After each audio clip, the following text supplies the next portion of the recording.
Au mois d'octobre 2009, alors qu'il est en voie de s'établir comme un membre important de la brigade défensive du Lightning de Tampa Bay, Paul Ranger indique à ses employeurs qu'il a besoin de prendre du recul. Pendant de longs mois, Ranger s'éclipse complètement de la planète hockey. On ne le reverra dans le hockey professionnel que 3 ans plus tard, alors qu'il tente un retour en passant par l'organisation des Marlies de Toronto en 2012, avant de se joindre aux Maple Leafs l'année suivante, l'instant de 53 parties.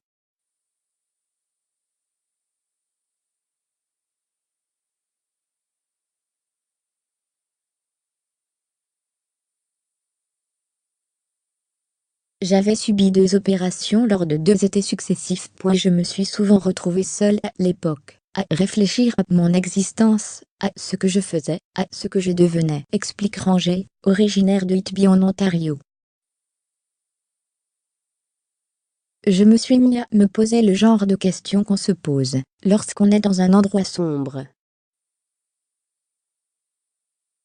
On se met à chercher de l'espoir, une bouée de sauvetage. Ouvrez les parenthèses. Fermez les parenthèses. Le hockey était pour moi une échappatoire me protégeant de toutes ces idées noires qui m'assaillaient.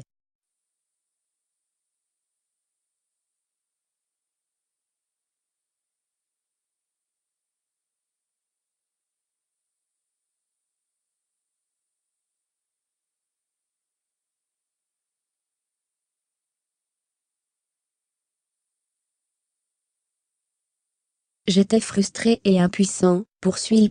Après des mois à combattre sa dépression, et voyant que sa condition n'était pas sur le point de s'améliorer, Ranger s'est résigné à obtenir de l'aide. Il y a ce vieux diction, qui parle de l'importance de voir la lumière au bout du tunnel. Pour moi, c'était fini. La lumière était disparue.